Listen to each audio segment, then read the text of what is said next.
स्वागत है आपका आशुतोष जी नई परख के मंच पर एक बार फिर।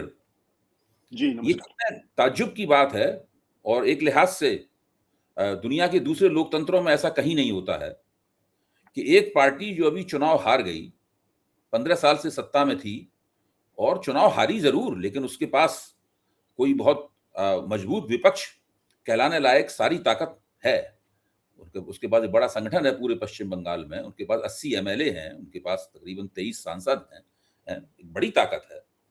और देखते ही देखते चुनाव हारने के कुछ ही दिन के अंदर स्थिति ये है कि उसका संसदीय दल लगातार टूट के खतरे का शिकार है और उसका 80 विधायकों वाला जो विधायक दल है, उस विधायक दल में विभाजन होने के लिए जा रहा है। उसके दूसरे नंबर के नेता की सड़कों पर डंडों और झाड़ुओं से बेतहाशा पिटाई होती है।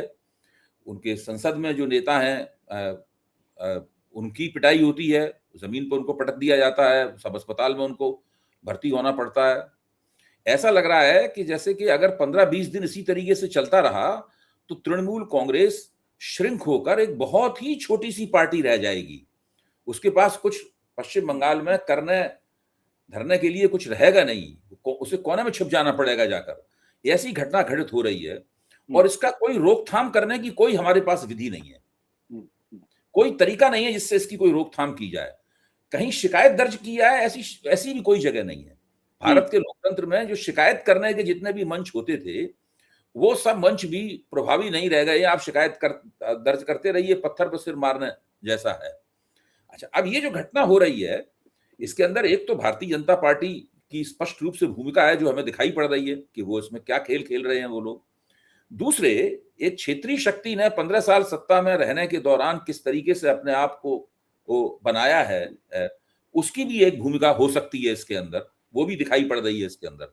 तो आशुतोष जी, आप इस परिस्थिति को कैसे देखते हैं? क्योंकि धीरे-धीरे मेरे ख्याल से अभी बन चुका है और थोड़े दिनों में और भी ज़्यादा स्पष्ट हो जाएगा, तृणमूल कांग्रेस का पराभव और उसका लगातार ज़बरदस्ती उसको सिकोड़ा जाना, अपने आप नहीं सिकुड़ रही है, ज़बरदस्ती सिकोड़ा जाना, ये भारतीय लोकतंत्र के लिए एक तरह की नज़ीर बन जाएगी और फिर बहुत मुश्किल हो जाएगा इस लोकतंत्र को लोकतंत्र कहना। जी। देखिए अभय जी, इसको दो तरीके से समझा जा सकता है। एक तो इसका जो एक जिसे कहते हैं कि एक फ्रेमवर्क है, उस फ्रेमवर्क को अगर समझने की कोशिश करें तो बहुत सोच समझ के पिछले कई सालों में भारतीय लोकतांत्रिक व्यवस्था को दरअसल एक अधिनायकवादी व्यवस्था में कन्वर्ट कर दिया गया। अगर आप इसके क्लासिकल एलिमेंट्स निकाल के देखेंगे कि एक अथॉरिटेरियन सिस्टम में क्या-क्या 5 चीजें होती हैं और लोकतांत्रिक व्यवस्था में क्या 5 चीजें होती, तो आपको बिल्कुल स्पष्ट हो जाएगा। इस वक्त हम जिस लोकतांत्रिक व्यवस्था में काम कर रहे हैं और जिस लोकतांत्रिक व्यवस्था में सारा विपक्ष चल रहा है, वो दरअसल एक बड़े अधिनायकवादी ढांचे का एक स्वरूप है, जिसके ऊपर लोकतांत्रिक व्यवस्था का एक लबादा उड़ा दिया गया है। एक मुलम्मा चढ़ा हुआ है। हाँ, एक लबादा उसको उड़ा दिया गया है। अधिनायकवाद में क्या होता है? एक नेता की चलती है, बाकी सब चुप रहते हैं, बाकी सबको उसके सामने सिर झुका के जो है वो स्वीकार करना होता है। दूसरा, किसी तरीके के वॉइस ऑफ डिसेंट के लिए या डिसएग्रीमेंट के लिए कोई जगह नहीं होती है। तीसरा, अगर कोई डिसएग्री करने की कोशिश करेगा तो उसके खिलाफ राज्य सत्ता पूरी तरीके से उसको नेस्तनाबूद करने का प्रयास करती है। चौथा, जितने ऑल्टरनेट पावर सेंटर्स होते हैं उनको पूरी तरीके से कमजोर करने का प्रयास किया जाता है या पूरी तरीके से खत्म कर दिया जाता है।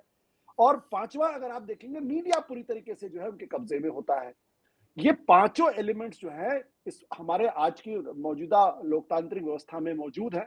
अगर आप कुछ जरा सा दाएं बाएं करने की कोशिश करेंगे तो कल पुलिस, ईडी, इनकम टैक्स और सब कुछ आ जाएगा। अब तो सीआरपीएफ का भी इस्तेमाल किया जाने लगा है। अब तो कई चीजें और इस्तेमाल होने लगी जिसके बारे में कभी सोचते नहीं थे। तो एक तो ये बड़ा कारण है और इसमें जितने भी वॉइस ऑफ डिसेंट है उसको इसी तरीके से कमजोर किया जाएगा। दूसरी जो बहुत महत्वपूर्ण बात है वो ये कि ममता बनर्जी पर क्यों, अखिलेश यादव पे क्यों नहीं या तेजस्वी यादव पे क्यों नहीं? तो उसका एक बड़ा कारण यह है क्योंकि जो मौजूदा सत्ता है वो इस बात को अच्छी तरीके से समझती है कि ममता बनर्जी उन नेताओं में से हैं जो हारने के बाद भी चुप नहीं बैठ सकती। उनके अंदर वो क्षमता है जो इंडिया गठबंधन के सारे नेताओं को एकजुट कर सकती है और सड़क पर आंदोलन करने के लिए प्रेरित कर सकती है और सरकार की नाक में जो है वो एक तरीके से दिक्कतें पैदा कर सकती है। और इस बारे में ममता बनर्जी की इस खूबी के बारे में तो किसी को कोई संदेह होना नहीं चाहिए। जब वो कांग्रेस पार्टी में थी, जब ज्योति बसु का सितारा बुलंद था, कम्युनिस्ट पार्टी के खिलाफ लड़ने की हिम्मत किसी के अंदर बंगाल में नहीं होती थी। उस वक्त भी ममता बनर्जी ने लड़ाई लड़ी और उनके ऊपर जानलेवा हमले हुए, जान जाते जाते बची, लेकिन लड़ते लड़ते लड़ते लड़ते 2009 में आके उन्होंने लेफ्ट को पूरी तरीके से खत्म ही कर दिया एक तरीके से। तो ये वो जानते हैं कि सत्ता में ममता बनर्जी है तो ठीक है, सत्ता के बाहर रहेंगे तो शायद ज्यादा खतरनाक होगी, और कहीं ऐसा ना हो कि पूरे इंडिया गठबंधन के पूरे लोगों को इकट्ठा करके एक बड़ा आंदोलन खड़ा कर सके, क्योंकि उनको लाठी डंडे से डर नहीं लगता। तो ये एक बड़ा कारण है। अब उनकी इस ताकत को कैसे कमजोर किया जा सकता है? सीधी सी बात है, उनकी जो लेजिस्लेचर पार्टी है उसको आप हाईजैक कर लीजिए। और ये बिल्कुल आश्चर्यजनक बात है कि जिस पार्टी के पास 80 विधायक हों, आज उनमें से 50 से 60 विधायकों के टूटने की आशंका जताई, मैं नहीं कहता टूटेंगे, लेकिन टूटने की आशंका जताई जा रही है, और ये बाकायदा रिप्रेशन के थ्रू हो रहा है। कल मैंने इस अपने सत्य हिंदी पर कीर्ति आजाद से बात की और उन्होंने साफ तौर पे कहा कि जो हमारे विधायकों की मीटिंग बुलाई गई, हर विधायक को ईडी की धमकी दी गई, पुलिस के पिकेट्स लगा दिए गए और साफ तौर पे कह दिया गया अगर आप जाएंगे तो फिर आप समझ लीजिए आप वापस भी आ पाएंगे या नहीं आ पाएंगे, या आप को गिरफ्तार भी किया जा सकता है, या आप समझ लीजिए। तो जहां इतने बड़े पैमाने पर रिप्रेशन हो, और दिक्कत क्या है ममता बनर्जी की, उनकी कोई अपनी स्पष्ट सुविचारित सुघोषित कोई विचारधारा नहीं है। कि कभी कभी क्या होता है कि आदमी को लड़ने के लिए या बलिदान करने के लिए विचारधारा लगातार प्रेरित करती रहती है, उसका अभाव है। आपने देखा होगा कि वो तमाम इस देश के तमाम वामपंथ के आंदोलन जो अंडरग्राउंड मूवमेंट चलते हैं, वहां लोग क्यों जुड़ जाते हैं? क्योंकि एक विचारधारा की प्रेरणा उनको होती है और उसके लिए वो मरने मिटने को तैयार रहते हैं। ऐसी कोई स्थिति भारतीय जनता पार्टी के अलावा अलग या वामपंथियों से अलग कम से कम ममता बनर्जी की पार्टी में नहीं होता। अब बल्कि ज्यादातर आप क्षेत्रीय पार्टी को देखेंगे उसमें वो स्थिति नहीं। तो ये वो कारण है जिसकी वजह से ऐसा लगता है कि ममता बनर्जी के लिए अपनी पार्टी को बचा पाना एक निहायत मुश्किल काम होगा, और अगर वो बचा ले जाएंगे तो मुझे हैरानी होगी। पार्टी टूटना तो तय है, इसको मैं ये बात जब जिस दिन हारी थी उस दिन मैं ये बोल रहा था, आज भी मैं कह रहा हूं पार्टी टूटना तय है। कितने विधायक बचा पाती है, कितने सांसद बचा पाती है, अब सिर्फ इतनी सी लड़ाई रह गई है। क्या उद्धव ठाकरे की तरीके से पूरी पार्टी हाईजैक होके एकनाथ शिंदे के पास चली जाएगी? क्या शरद पवार के एनसीपी की तरीके से पूरी पार्टी हाईजैक होके अजित पवार उनके भतीजे अजित पवार के पास चली जाएगी? अब इतना ही देखना है कि 80 में से 20 इनके पास बचते हैं या 60। इसके अलावा दूसरी कोई लड़ाई अब वहां बची नहीं है। देखिए, एक दलील दी जा रही है और इस दलील को देने के लिए काफी तथ्यों का भी इस्तेमाल किया जा रहा है।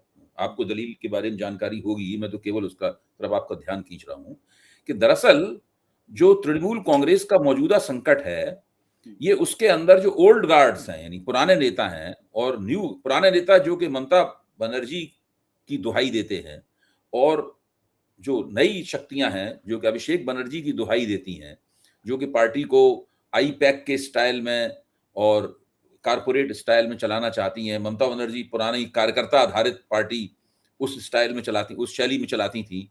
ये दरअसल उनके संघर्ष का दुष्परिणाम है, और इस संघर्ष की वजह से ही भारतीय जनता पार्टी को मौका मिल रहा है इस तरह का वहां पर स्प्लिट करने का। क्या इस तथ्य में कोई दम है?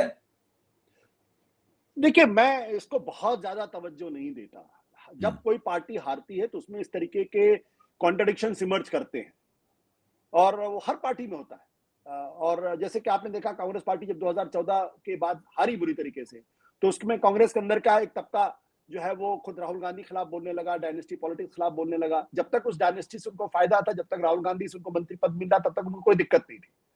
तो पार्टी के हारने के बाद और बुरी तरीके से हारने के बाद और 15 साल तक सत्ता का स्वाद चखने के बाद जब आप सत्ता से बाहर होते हैं, तो ये द्वंद्व उभर कर सामने आते ही है। मैं ये नहीं कह रहा हूं कि ममता बनर्जी की पार्टी में इस तरीके का कोई संघर्ष पहले नहीं रहा होगा या अंतर्द्वंद रहा होगा, लेकिन यही आईपैक तो था, यही प्रशांत किशोर तो थे। जब 2021 में 200 से ज्यादा सीटें लेकर आई थी, तब तो किसी तृणमूल कांग्रेस के नेता ने आईपैक के खिलाफ या फिर प्रशांत किशोर के खिलाफ कोई आवाज नहीं बुलंद की थी। और मैं तो इस बात का पूरा गवाह हूं, मैं जानता हूं अच्छी तरीके से, मेरे पास पक्की जानकारी है कि 2021 में ममता बनर्जी की जीत के बाद ममता बनर्जी के सबसे बड़े सलाहकार प्रशांत किशोर थे, और मुझे यहां तक बताया गया था कि प्रशांत किशोर से पूछे बगैर कोई भी फैसला ममता बनर्जी नहीं करती थी। तो उस वक्त ये विरोध क्यों नहीं उभर के सामने आया? क्योंकि तब सत्ता की मलाई में साझेदारी करनी थी, तब सरकार थी, तब वो एमएलए बने थे और इलाके के अंदर मोहल्ले के अंदर उनकी दबंगई चलती थी। अब आज की तारीख में उनको उनके सामने ये संकट हो गया कि पुरानी दबंगई चल नहीं सकती, सत्ता उनके साथ है नहीं, एमएलए बन गए लेकिन उनके पास कोई पावर है नहीं। और ये भारतीय जनता पार्टी का टिपिकल तरीका है। खुद आप विपक्षी विधायकों की तो छोड़ दीजिए, जो पार्टी के अपने विधायक और सांसद है उनकी भी कोई औकात उनके क्षेत्र में नहीं होती, सब कुछ ब्यूरोक्रेट्स करते हैं। और उस पर अगर उनको शुभेंदु अधिकारी जैसा कोई पुराना साथी मिल जाए जो लगातार उनको डराता रहे, लगातार उनको परेशान करने की कोशिश करता रहे, लगातार उनको पार्टी को हाईजैक करने की बात करता रहे, तब ये संकट और गहरा हो जाता है। तो ये एक अंतर्द्वंद हो सकता है। मैं इसको पूरी तरीके से डिस्काउंट नहीं करता हूं, लेकिन ये असली कारण है, ये मैं नहीं मानता। मैंने पिछले दिनों कई और लोगों से बातचीत की, सबका कहना, देखिए ममता बनर्जी के जमाने में तो बहुत ज्यादा लॉलेसनेस मौजूद हो गई थी, दबंगई बहुत हो गई थी, गुंडाई बहुत हो गई थी, और ऐसे में ममता बनर्जी को तो हारना तय था। तो मैंने उनसे सवाल पूछा कि ये बताइए कि यही आपका एनालिसिस चुनाव नतीजे आने के पहले था या ये एनालिसिस आपका चुनाव नतीजे आने के बाद हुआ है? अगर चुनाव नतीजे आने के पहले भी एनालिसिस हो तो मैं आपका सम्मान करता हूं, लेकिन अगर चुनाव नतीजे आने के बाद आपकी एनालिसिस हो तो फिर मुझे इस बारे में कुछ नहीं कहना, क्योंकि यही आईपैक थे जिसके डायरेक्टर को चुनाव के एक हफ्ते पहले अरेस्ट कर लिया गया था। उनका और करीब 1.5-2 महीने पहले उनके दफ्तर पे छापे पड़े थे, सारी फाइलें, और ममता बनर्जी की जो बड़ी कंट्रोवर्सी थी, ममता बनर्जी वहां पहुंच गई थी, इसके बाद सुप्रीम कोर्ट की डांट भी उनको खानी पड़ी थी। तो वो आईपैक तब तक ठीक था और आईपैक बाद में गड़बड़ हो गया और उसकी वजह से पार्टी बिखर गई। मैं इस तर्क को बिल्कुल नहीं मानता हूं। ना ये मानता हूं कि ममता बनर्जी में के जमाने बहुत जबरदस्त गुंडाई हो गई थी जिसकी वजह से अब एक्सोडस हो रहा डर के मारे। जब भी कोई सरकार 15 साल होती है तब इस तरीके की दिक्कतें होती हैं, उसके खिलाफ एंटी इनकम्बेंसी होती है, लेकिन इतने तमाम रिप्रेशन के बावजूद भी, एसआईआर के बावजूद भी 42% का वोट लाना और उनके और बीजेपी के बीच में सिर्फ 3% का वोट लाना इस बात का प्रमाण है कि ममता बनर्जी की जमीन अभी भी पश्चिम बंगाल के अंदर मजबूत है और उनके खिलाफ उस तरीके की एंटी इनकम्बेंसी नहीं है जिस तरीके की कहानियां सोशल मीडिया में या फिर जो भाजपा समर्थित लोग हैं पेंट करने की कोशिश कर रहे हैं। तो आईपैक से दिक्कत हो सकती है, लेकिन इतनी दिक्कत हो जाएगी कि सब विधायक छोड़ छोड़ के भागेंगे, ये पूरी तरीके से एक अथॉरिटेरियन सिस्टम का एक नतीजा है। नहीं, और बात आपकी बिल्कुल सही है। कोई पार्टी अगर चुनाव में हार जाती है तो वो उसकी अलग से व्याख्या की जा सकती है, भाई चुनाव में क्यों हारे, इस पे विवाद हो सकता है, कोई किसी पक्ष पे जोर देगा, कोई किसी पक्ष पे जोर देगा। लेकिन चुनाव में हारने के बाद में कुछ घंटों बाद ही अगर पार्टी के अंदर एक विभाजन की प्रक्रिया शुरू हो जाए और उसका श्रेय पार्टी की अंदरूनी समस्याओं को दिया जाए, ऐसा कहीं भी नहीं होता है। भाई समाजवादी पार्टी भी तो चुनाव हारती है। समाजवादी पार्टी कब से नहीं चुनाव जीत, 2017 के बाद से आज तक तो विधानसभा का चुनाव नहीं जीता है उन्होंने। राष्ट्रीय जनता दल तो न जाने उससे भी ज्यादा पहले से चुनाव लगातार हार रहा है, लेकिन कभी भी उनकी पार्टियों को इस तरीके से, उनकी पार्टियां इस तरीके से स्प्लिट नहीं होती, उनमें विभाजन नहीं होता। ये नहीं, और भी कहीं नहीं ऐसा होता। ये खासतौर से ममता बनर्जी की पार्टी में हो रहा है। और आपने बिल्कुल सही बताया कि भाजपा को लगता है कि ममता बनर्जी अगर ये 80 विधायक और 42% वोट और 23 सांसदों के साथ में अगर अक्षुण्ण बनी रही, इनको नहीं अपनी जगह से हिलाया गया, तो इनके नेतृत्व में, इनके प्रोत्साहन से, इनके जोशो खरोश के कारण विपक्ष की कोई राजनीति बननी शुरू हो जाएगी। और ममता बनर्जी इसकी कोशिश भी कर रही है। ममता बनर्जी इसकी कोशिश भी कर रही है। उन्होंने एक अपील की थी, हमें नहीं लगा था कि कांग्रेस उनकी अपील मान लेगी, लेकिन राहुल गांधी ने उनकी अपील को सुना, उसको मान लिया। और अब ऐसी खबर आई है कि 8 तारीख को इंडिया गठबंधन की एक बैठक होगी। सारे निमंत्रण कांग्रेस की तरफ से पूरे गैर भाजपा विपक्षी दलों को भेजे जा चुके हैं। ज्यादातर का जवाब भी आ गया है। मेरे ख्याल से डीएमके, द्रमुक और आम आदमी पार्टी को छोड़कर, इन दोनों के जवाब अभी नहीं आए हैं।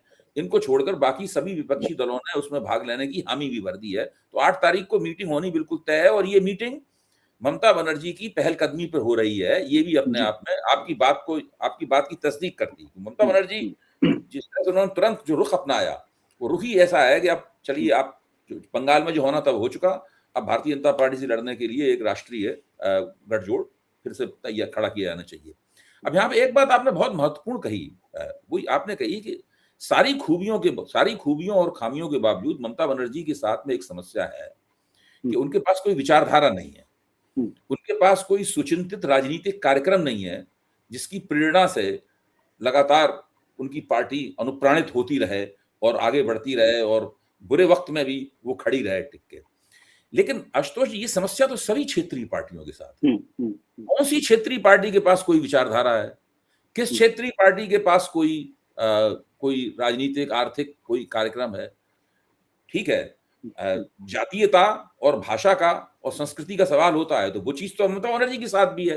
ममता बनर्जी ने तो वो जातीयता, भाषा और संस्कृति का पूरा कार्ड भी खेला उन्होंने इस बार चुनाव में, पूरी ताकत से खेला। बंगालीपन और गैर बंगालीपन का मसला उन्होंने उठाया, जो उनका उस तरह से कामयाब नहीं हुआ जिसकी उन्हें उम्मीद थी। तो ये समस्या जो ममता बनर्जी की है, शायद आप ये कह रहे हैं कि ये देश क्षेत्रीय राजनीति जो भारतीय राजनीति का एक बहुत बड़ा हिस्सा बनाती है, ये उसकी भी समस्या है। उनकी ना कोई आर्थिक विचारधारा होती है, ना विदेश नीति के सवाल पर उनके कोई विचार होते हैं, कुछ भी नहीं होता है। इस लिहाज से देखा जाए तो केवल कांग्रेस ही है और कम्युनिस्ट पार्टियां हैं भाजपा के बाद, जिनके इन विषयों पे कुछ विचार वगैरह होते हैं। तो ये भारत की क्षेत्रीय राजनीति की भी एक बहुत बड़ी खामी है। आशुतोष जी। नहीं, बिल्कुल बिल्कुल आपने सही कहा। मैं आपके सवाल का जवाब देने के साथ साथ एक चीज और मैं कह देना चाहता हूं, क्यों ममता बनर्जी की पार्टी को पूरी तरीके से हाईजैक करने को, इसका एक तीसरा भी बड़ा कारण है। हाँ। तीसरा बड़ा कारण क्या है कि पश्चिम बंगाल से दरअसल ये 2029 की तैयारी हो रही है। भारतीय जनता पार्टी को इस बात का पूरी तरीके से एहसास हो गया है कि उत्तर भारत के अंदर अब उनकी जमीन कमजोर होती जा रही है और यहाँ अब उनके लिए पुराने संख्या को दोहरा पाना थोड़ा सा मुश्किल काम होगा। तो they are looking for a new pastures. Paschim Bangal में 42 मेंबर ऑफ पार्लियामेंट, अगर ममता बनर्जी को पूरी तरीके से धराशायी कर दिया जाए तो इस संभावना, इस आशंका से इनकार नहीं किया जा सकता कि 42 की 42 सीटें बीजेपी ला सकती है। जैसे उड़ीसा में 20 की 20 सीट भारतीय जनता पार्टी लेकर आई, और अगर ये 20 सीटें बीजेपी को नहीं मिली होती तो आज भारतीय जनता पार्टी केंद्र में सरकार बनाने की स्थिति में नहीं होती। बिल्कुल, ये भी, और उसके साथ साथ अगर आपके पास इतना जबरदस्त बहुमत हो जाए और अगर तृणमूल कांग्रेस अगर पूरी तरीके से टूट जाए तो राज्यसभा के जो चुनाव होंगे उसमें भी बीजेपी इनको फायदा होगा।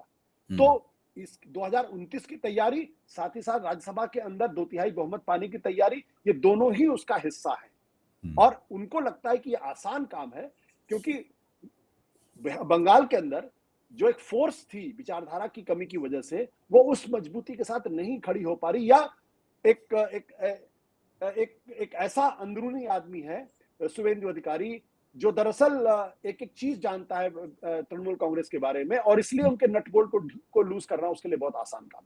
जहां तक आपने विचारधारा की बात की, ये बात मैं हमेशा से कहता रहा हूं कि हम आज की विपक्ष की हम कांग्रेस के समय में जो एंटी कांग्रेसिज्म था इसकी तुलना नहीं कर सकते। उस वक्त पार्टी बहुत छोटी छोटी पार्टियां थी, चाहे वो सोशलिस्ट पार्टियां थी या कम्युनिस्ट पार्टियां थी या जनसंघ या आरएसएस के लोग थे। इनमें से किसी के पास भी 10% से ज्यादा वोट नहीं थे। यहां तक कि जस्टिस पार्टी भी, अगर आप चक्रवर्ती राजगोपालाचारी को ले ले, जो एक जमाने में बड़ी पार्टी के तौर पर इमर्ज कर रही थी, जो अचानक 1973 में आके पार्टी ही खत्म हो जाती है, तो 10% वोट इनमें से किसी के पास नहीं था। और 19 और एक दो और जो है कोई बहुत बड़े क्षेत्रीय पार्टियां भी नहीं। लेकिन अगर आप सोशलिस्टों से बात करते तो उनकी एक बहुत ही सुविचारित, सुव्याख्यायित विदेश नीति थी, अर्थनीति थी, और उनका एक समाज को लेकर क्या ढांचा होना चाहिए इसके बारे में उनकी एक दृष्टि थी। चाहे राम मनोहर लोहिया से बात करें, चाहे जयप्रकाश नारायण से बात करें, चाहे आरएसएस के मोहन राम भागवत से भी अगर आप बात करेंगे तो भी वो आपको बता देंगे कि हमारी अर्थनीति, ये हमारी विदेश नीति है, ये हमारा समाज का ढांचा। कम्युनिस्टों की तो है ही, सब कुछ जानते हैं। अब ये जो आज का जो विपक्ष है, इस विपक्ष के पास इस दृष्टि का पूरी तरीके से अभाव है। आप समाजवादी पार्टी से पूछे कि आपकी आर्थिक नीति क्या, वो नहीं बता पाएंगे। विदेश नीति क्या, वो नहीं बता सकते। सेम आरजेडी के साथ है। थोड़ी बहुत अगर हो सकता है तो डीएमके आपको स्पष्ट कर दे कि भाई जो द्रविड़ राजनीति से निकली है, विदेश नीति के मसले पर तमिल सर्शन की बात वो कर सकती है, लेकिन बाकी किसी के पास वो सोच नहीं है।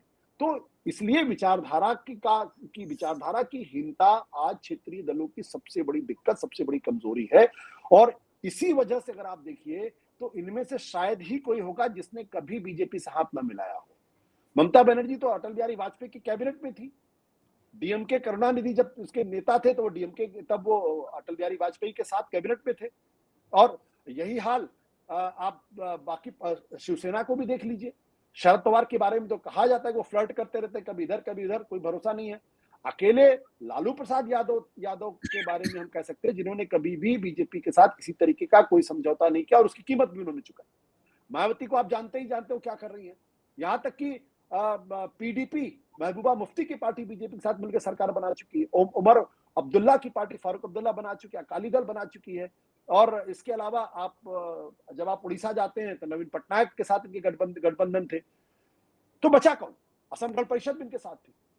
तो ये क्यों हो रहा था? वो इसलिए हो रहा था क्योंकि विचारधारा नहीं थी। आप कम्युनिस्टों से कभी उम्मीद नहीं कर सकते कम्युनिस्ट जो है वो बीजेपी के साथ गठबंधन करें या कांग्रेस कभी इनके साथ गठबंधन करे, तो सवाल ही नहीं उठता। तो विचारधारा की हीनता एक बहुत बड़ी कमजोरी इनकी है, जिसकी वजह से इन पार्टियों को तोड़ना बहुत आसान है और अगर ना भी टूटे तो इनको अपनी तरफ मिलाना बहुत आसान है। आप देख लीजिए जनता दल यूनाइटेड नीतीश कुमार, मतलब जो अपने आप को भारत के भावी प्रधानमंत्री के तौर पर देख रहे थे, कितनी बार इधर से उन्होंने लुढ़कइयां खाई, कभी इधर कभी उधर, कभी इधर कभी इधर, ये सब।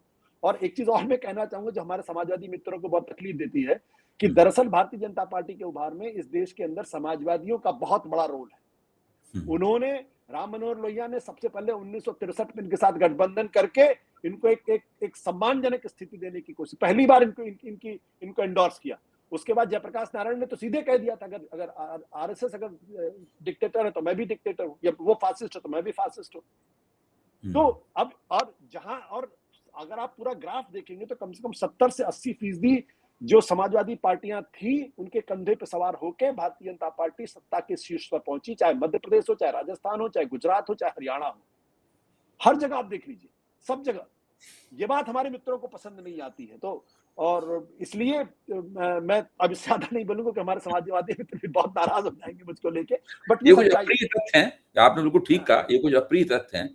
अब जरा सा हम लोग एक थोड़ा सा इसका विश्लेषण कर लें, अपनी चर्चा के हम लोग आखिरी दौर में हैं, इसका विश्लेषण कर लें कि ये जो 8 तारीख को मीटिंग होगी, जो कांग्रेस ने बुलाई है, ममता बनर्जी के आग्रह पर बुलाई है, क्या इस मीटिंग के बारे में हम ये कयास लगा सकते हैं, ये अनुमान लगा सकते हैं कि जो वोट चोरी का मुद्दा है, इस वोट चोरी के मुद्दे को शायद पहली बार देश के कांग्रेस के अलावा अन्य दल भी मिलकर बैठकर उसके ऊपर विचार करेंगे और उसको अपने प्रमुख आंदोलनकारी एजेंडे के रूप में हासिल करने की या उसको व्याख्यात करने की या उसको स्थापित करने की कोई ये कोशिश वहां पे हो सकती है। जब राहुल गांधी ने 3 मशहूर प्रेस कॉन्फ्रेंसेस की थी, तो मुझे याद है कि हम लोगों ने जब उनके ऊपर वीडियो बनाए, चर्चाएं की, तो वो चर्चाएं बड़ी लोकप्रिय हुई और लगा कि शायद इसके अंदर से कुछ निकलेगा। लेकिन राहुल गांधी, कांग्रेस को छोड़कर किसी ने उसका समर्थन नहीं किया, सब लोग चुप ही रहे उसके अंदर, कोई आता नहीं था, कोई बोल नहीं रहा था, थोड़ा बहुत ऐसे ही जबानी जमा खर्च के अलावा किसी ने कुछ नहीं किया। तो ऐसी स्थिति में क्या हो सकता है कि जो इंडिया गठबंधन है, नाम उसका जो भी हो सकता है नया नाम आ जाए, मैं इंडिया गठबंधन नाम से कोई जुड़ा हुआ नहीं हूं मैं, तो वो वोट चोरी का मुद्दा केंद्रीय मुद्दा बनेगा या इसके अंदर और कोई समस्या पैदा होगी? जी। देखिए अभय जी, मुझे कोई बहुत ज्यादा उम्मीद अभी 8 तारीख जो इंडिया गठबंधन की मीटिंग है, पहली मीटिंग से बहुत ज्यादा उम्मीद नहीं है। क्यों? उसका कारण बहुत स्पष्ट है। बदली हुई राजनीतिक परिस्थितियों में एक तरीके से यह मुंह दिखाई का सम्मेलन है कि अब ममता बनर्जी भी हारी हुई हैं, केजरीवाल की भी हालत कोई बहुत अच्छी नहीं है, तेजस्वी यादव की भी हालत कोई बहुत अच्छी नहीं है, अखिलेश यादव भी अपनी स्थिति को अच्छी तरीके से समझ रहे हैं, उद्धव ठाकरे की पार्टी तो किनारे पड़ी हुई है, शरद पवार की पार्टी किनारे पड़ी हुई है। तो इसलिए ये बदली हुई राजनीतिक परिस्थितियों के अंदर एक दूसरे से मिलना, एक दूसरे के सुख दुख को बांटना और गले मिलकर रोना, इसकी मुझे ज्यादा संभावना है। और वहां पे इस निष्कर्ष पर पहुंचना कि भाई देखो, अगर अब हम एकजुट नहीं हुए, अगर अब हमने एकजुट होकर आगे लड़ाई नहीं लड़ी, तो फिर ना तृणमूल कांग्रेस बचेगी, ना डीएमके बचेगी, और ना ही अखिलेश यादव की पार्टी भी, तो अगले निशाने पर वही होंगे, कोई बचेगी। इसलिए आइए हम सब लोग, अगर राजनीति करनी है तो 2 ही रास्ते हैं, या तो भारतीय जनता पार्टी के सामने पूरी तरीके से सरेंडर कर दें, या फिर कांग्रेस के साथ मिलकर एकजुट होकर एक लड़ाई लड़े। तो इस बात की संभावना मुझे ज्यादा है। और जो चीज इसमें बेहतर होगी, और मुझे लगता है कांग्रेस के लिए सबसे अच्छा मौका है सारे विपक्ष एकजुट करने का, क्योंकि अब कांग्रेस इस स्थिति में जहां वो ये कह सकती कि look, this is what I said, you didn't listen to me, कि जब हम आपसे कह रहे थे तब आप मेरी बात नहीं सुन रहे थे, अब जब आप सारे लोग खेत रहे हैं, तब कम से कम अब हम सबको मिलकर चलना चाहिए। और अब Congress from the position of strength, politics में, वॉर में, डिप्लोमेसी में, you have to negotiate from the position of strength. आज की तारीख में Congress party position of strength से नेगोशिएट करे, सदाशयता के साथ, और शालीनता के साथ, बिना अपनी बातों को बुलडोज किए हुए, तो ये विपक्षी एकता की दिशा में एक पहला कदम हो सकता है। अभी से कोई आंदोलन का बड़ा खाचा मतलब बहुत बड़ा ढांचा खड़ा हो जाएगा, अभी मुझे कम से कम संदेह है। हो सकता है हो जाए, हो सकता है कोई अनाउंसमेंट हो जाए, लेकिन मुझे लगता है कि पहली कोशिश ये होनी चाहिए कि मौजूदा राजनीति को समझ के उसके जो तमाम कंटूअर्स हैं उसको तय कर दिया जाए, उसकी परिधि को तय किया जाए, उसमें एक स्ट्रक्चरल अरेंजमेंट की बात हो जाए और किन मुद्दों पर हमें साथ रहना है वो बात हो जाए, एक सिंगल कम्युनिकेशन लाइन हो जाए, ये साफ हो जाए तो बेहतर होगा। क्योंकि अगर आप अचानक आंदोलन का ऐलान कर देंगे, फिर उधर शरद पवार कुछ बोल देंगे, ममता बनर्जी कुछ बोल देंगी, तो उस एकता का कोई मतलब नहीं। उस तो कुछ बुनियादी चीजें स्पष्ट हो जाए पहली मीटिंग में कि भाई हमें एक दूसरे के खिलाफ नहीं बोलना है, हमें एक वन कम्युनिकेशन लाइन रखनी है, हमें एक स्वर में बात करना है, हमारे ये एजेंडे होंगे और हमारी रेगुलर मीटिंग्स होगी, हम एक दूसरे से सलाह मशवरा करेंगे और हम आपस में ऐसा कोई बयान नहीं देंगे जिससे कि ये इंप्रेशन हो कि हम आपस में लड़ रहे हैं। अगर इतनी सी भी कोशिश अगर पहली मीटिंग हो जाती तो मैं इसको एक बड़ा अचीवमेंट मानूंगा। और उसके बाद अगर आप रेगुलर मीटिंग्स कर रहे हैं, लगातार मुलाकातें कर रहे हैं, तो फिर आगे का आंदोलन का एजेंडा भी तय हो सकता है।